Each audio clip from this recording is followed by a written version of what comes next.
Hello guys, currently നമ്മുടെ കോറിയുടെ അവസ്ഥ ഉണ്ടോ? നമ്മൾ വെള്ളമൊക്കെ വറ്റിച്ച് മീനെ കംപ്ലീറ്റ് പിടിച്ചു. നമ്മളിപ്പോൾ ഒരു ഭാഗത്തു നിന്ന് ചേറ് കംപ്ലീറ്റ് നമ്മൾ റെഡി ആക്കിക്കൊണ്ടിരിക്കുകയാണ്. അത്യാവശ്യം നല്ല വെള്ളം ഉണ്ടായിരുന്നു നമ്മൾ വറ്റിക്കുമ്പോൾ. ഒരു പാറയില്ലേ, ആ ഒരു പാറൻ്റെ അത്രയും വെള്ളം ഉണ്ടായിരുന്നു. നമ്മളത് കംപ്ലീറ്റ് വറ്റിച്ചിട്ടാണ് ഇത് കംപ്ലീറ്റ് മീൻ നമ്മൾ ഓരോ ടാങ്കിലും സ്റ്റോർ ചെയ്ത് വെച്ചിട്ടുണ്ട്. നമ്മളിപ്പോൾ 3 ടാങ്കിലാണ് സ്റ്റോർ ചെയ്ത് വെച്ചിട്ടുള്ളത്. ഗൗരാമീനെ മാത്രം ഒരു ടാങ്കിലും, പിന്നെ ബാക്കിയുള്ള സെപ്പറേറ്റ് നെട്ടർ, അങ്ങനത്തെ ഒരുപാട് കരിമീൻ, അങ്ങനത്തെ ഒരുപാട് ഐറ്റംസൊക്കെ ഈ ഒരു ടാങ്കിലാണ് കേട്ടോ.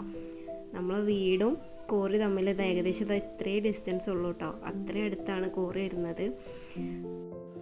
ഈ ഒരു ടാങ്ക് ഏകദേശം ഒരു 9-10 അടിയോളം ഹൈറ്റ് വരുന്നുണ്ട് കേട്ടോ. അത് അത്രയും താഴ്ചയുണ്ട്.